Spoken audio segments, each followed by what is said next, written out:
டிட்வா புயல் சென்னைக்கு தெற்கு 220 கிலோமீட்டர் தொலைவில் உள்ள நிலையில் மெரினா மற்றும் பட்டினப்பாக்கம் கடற்கரை பகுதிகளில் கடல் சீற்றத்துடன் காணப்படுகிறது. அதன் நேரலை காட்சிகளோடு இணைகிறார் செய்தியாளர் ரேவதி. அவரிடம் பேசலாம். வணக்கம் ரேவதி. கடல் சீற்றத்தோடு காணப்படுவதையொட்டி அந்த பகுதி மக்களுக்கு எச்சரிக்கை ஏதேனும் விடப்பட்டிருக்கிறதா? விவரம். வணக்கம்.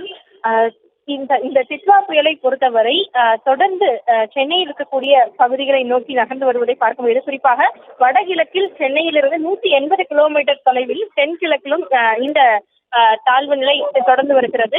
குறிப்பாக கடந்த 6 மணி நேரத்தில் 12 கிலோமீட்டர் வேகத்தில் நகர்ந்து வரக்கூடிய இந்த புயலின் வேகத்தின் காரணமாக கடலோர பகுதிகளில் தொடர்ந்து காற்றின் வேகமும் அதிகரித்திருக்கிறது. அது மட்டுமின்றி கடல் கொந்தளிப்புடன் காணப்படுவதையும் பார்க்க முடிகிறது. குறிப்பாக சென்னை மெரினா பட்டினப்பாக்கம் கடற்கரை பகுதிகளை பொறுத்தவரை அதிகாலை முதலே கடல் கொந்தளிப்புடன் காணப்படுவதை பார்க்க முடிகிறது. அது மட்டுமின்றி தரைக்காற்று 50 கிலோமீட்டருக்கு மேலாக இந்த பகுதிகளில் வீசக்கூடும் என்று ஏற்கனவே வானிலை ஆய்வு மையம் தரப்பில் எச்சரிக்கை கொடுக்கப்பட்டிருந்தது. அந்த அடிப்படையில் அதிகாலை முதலே மெரினா பட்டினப்பாக்கம் பகுதிகளில் எல்லாம் தரைக்காற்றின் வேகமும் அதிகரித்திருக்கிறது. இந்த சூழலிலும் கூட பொதுமக்கள் அரசின் பல்வேறு நடவடிக்கைகள் எடுக்கப்பட்டிருக்கக்கூடிய நிலையிலும் கூட பொதுமக்கள் யாரும் தேவையின்றி இது போன்ற ஆபத்தான பகுதிகளுக்கோ கடற்கரை பகுதிகளுக்கோ வர வேண்டாம் என்று அறிவுறுத்தலும் வழங்கப்பட்டிருந்தது. இருப்பினும் கூட ஒரு சிலர் கடற்கரை பகுதிகளுக்கு வந்து செல்வதை பார்க்க முடிகிறது.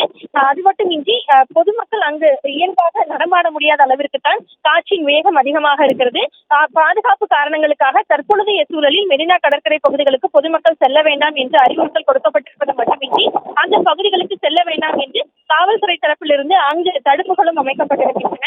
குறிப்பாக இந்த பட்டினப்பாக்கம் பகுதிகளை பொறுத்தவரை காற்றின் வேகம் காலையிலிருந்து அதிகரித்து வருவது மட்டுமின்றி கடலும் கொந்தளிப்புடன் காணப்படுகிறது.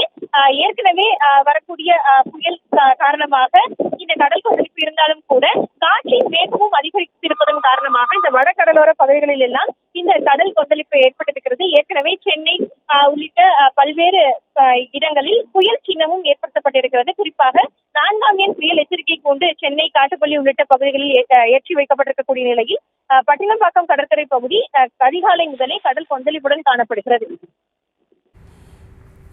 விவரங்களுக்கு நன்றி ரேவதி.